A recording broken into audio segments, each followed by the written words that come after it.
menawarkan produknya, mungkin untuk join dia harus membeli paket produk tertentu, ada MLM yang joinnya dengan biaya join berapa gitu ya. Tapi kemudian kalau dia pengen upgrade posisinya, dia mungkin beli produk sekian gitu. Jadi artinya ada investasi lah, ada modal untuk join lah. Misalnya ada MLM yang untuk joinnya 2 juta, ada yang 5 juta, ada yang 10 juta. Apapun juga yang terjadi, kalau Anda tawarkan, Anda akan ketemu dengan orang yang bilang, saya tertarik dengan bisnisnya, tapi tidak ada uang untuk join.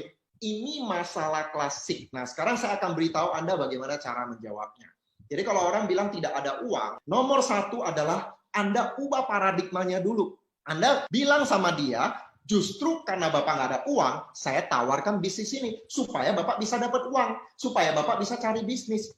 Ingat, ubah paradigma dia, bahwa ini adalah investasi bisnis untuk profit, bukan sekedar beli produk. Kenapa? Karena kalau orang itu memang betul-betul nggak punya duit, yang dia prioritaskan bukan beli produk. Misalnya perusahaan Anda produknya adalah produk kesehatan. Dia nggak penting yang namanya mencegah penyakit. Yang dia pentingkan adalah memenuhi kebutuhan keluarga. Jadi yang jadi prioritas orang tersebut adalah kebutuhan keluarga dan income tambahan. Nah, setelah Anda jelaskan seperti itu, ada kemungkinan besar orang tersebut sebenarnya punya uang. Karena kalau prospek bilang, saya nggak punya duit, belum tentu loh dia nggak punya duit. Bisa jadi dia punya tabungan. Tapi join MLM bukan prioritasnya. Dia pikir saya nggak butuh produknya. Untuk apa saya keluarkan duit? Tabungannya untuk hal yang lebih kepepet, misalnya untuk kebutuhan sehari-hari, atau mungkin untuk kejadian tak terduga, untuk biaya sekolah anaknya, dan lain sebagainya. Jadi belum tentu prospek nggak ada duit. Bisa jadi dia ada duit, tapi dia nggak merasa ini prioritas. Kalau dia merasa join MLM ini penting, dia akan keluarkan tabungannya. Saya sering kasih ilustrasi begini. Misalnya nih, untuk join MLM Anda 5 juta. Anda tawarin ke teman ini bilang nggak punya uang 5 juta. Nah, sebenarnya dia bukan nggak punya uang 5 juta. Cuman dia nggak merasa ini penting. Kalau orang ini tiba-tiba saya bilang sama dia, di depan saya ada mobil Avanza yang baru saya beli, saya mau jual 50 juta. Tiba-tiba orang yang bilang 5 juta nggak punya, itu tiba-tiba punya duit, Bapak Ibu. Nggak tahu dari mana caranya dia akan dapat 50 juta, dia beli mobil kita. Kenapa? Karena udah pasti untung. Dia keluar duit 50 juta, beli mobil kita, untung dia. Dia mau jual 100 juta, 120 juta, cepat laku. Karena dia merasa itu prioritas. Nah, kalau Anda sudah lakukan ubah paradigma, nggak masuk juga. Apa yang Anda lakukan?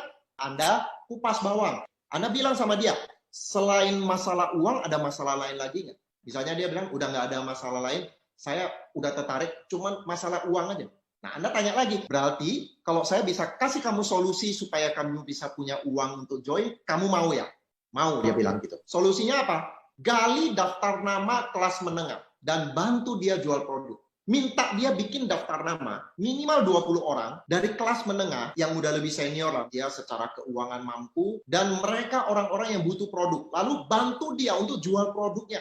Kalau ada orang yang beli produknya, nah uang inilah yang nanti dibuat untuk dia masuk jadi member. Dan kalau Anda sudah berikan solusi seperti itu, prospek ini tetap aja nggak mau. Nah, itu artinya orang ini memang bukan orang yang tepat. Masa dikasih solusi untuk gali daftar nama jualan dulu, untuk join, dia nggak mau. Padahal itu jauh lebih mudah dari berharap dia berjuang 2-4 tahun untuk berhasil. Betul nggak, Bapak Ibu? Ya, kalau itu saja dia nggak mau, bagaimana Anda bisa berharap orang ini mau fight 2-4 tahun untuk sukses? Fight 2-4 tahun untuk sukses itu jauh lebih susah, Bapak Ibu. Yang kasih yang gampang aja dia nggak mau. Jadi jangan terjebak dengan alasan orang yang bilang nggak punya duit. Siapa tahu itu hanya alasan aja. Dia sebenarnya nggak tertarik. Cari orang lain, Bapak Ibu. Orang itu tidak niat. Dia sebenarnya penolakan halus saja pakai alasan nggak punya. Sağlıklı hisset, gücünü keşfet. Doktorem, doktorem.